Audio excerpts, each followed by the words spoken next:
Let's bring in Congresswoman Nancy Mace, Republican from the great state of South Carolina.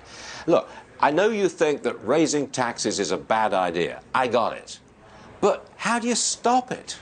I mean, we've got one tax increase proposal after another, and everybody says, oh, please don't do that. But you never tell me if you can stop it. I don't think you can.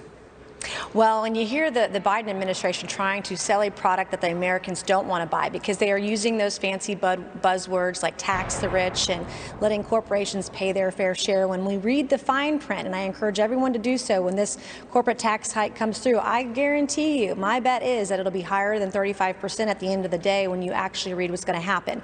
Now, a couple of things. When we did budget reconciliation with the COVID, quote-unquote, $2 trillion COVID relief plan, which it wasn't COVID relief at all, we did it through budget reconciliation, which should be normally precedent, be a process to reduce spending, not add to it. So what we've got to do is make sure that any revenue bill comes through Congress via regular order, so that in the Senate you have to have 60 votes to actually pass it.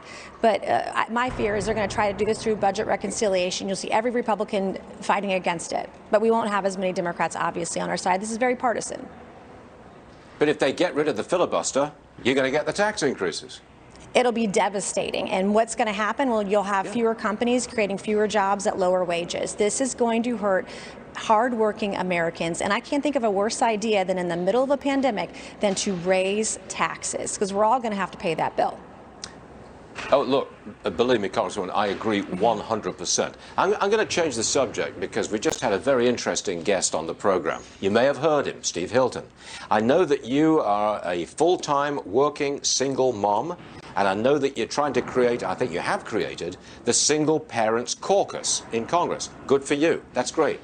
I don't know whether you heard our last guest, but he was saying, look, we should ban smartphones for youngsters under the age of 16. As someone who's just started the Single Parent Caucus, what do you think about that? Well, I can tell you, as a single working mom of 2 children who have seen the devastating effects of being home from school for a year now, I can tell you screens are a huge problem. Of course, as someone, I believe that parents, should and be able to make that decision for themselves and their families. Some kids take to virtual learning just fine, and for others, it's having a devastating impact. And I see it every single day. The struggle is real, and I feel that pain. You really want kids to get back to in-person learning in the classroom, right? Yes, and the science and the CDC and everyone tells us with health and safety precautions in place, kids can learn and be safe from COVID-19.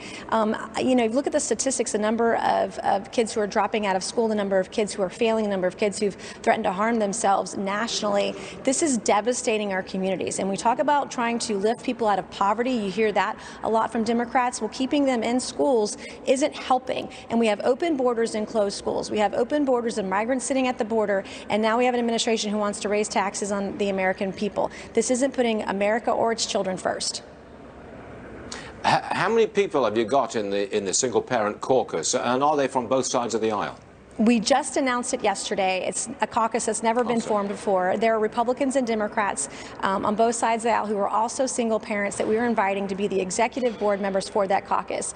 I would like it to be a bipartisan brainstorming effort where we can meet and talk about these issues, from screen time to getting our kids back in schools to tax credits for working families. What can we do to help families who are really suffering right now? Congresswoman, thank you very much for joining us, and the very best of luck with that new caucus. We appreciate you. Thanks very much. Thank you.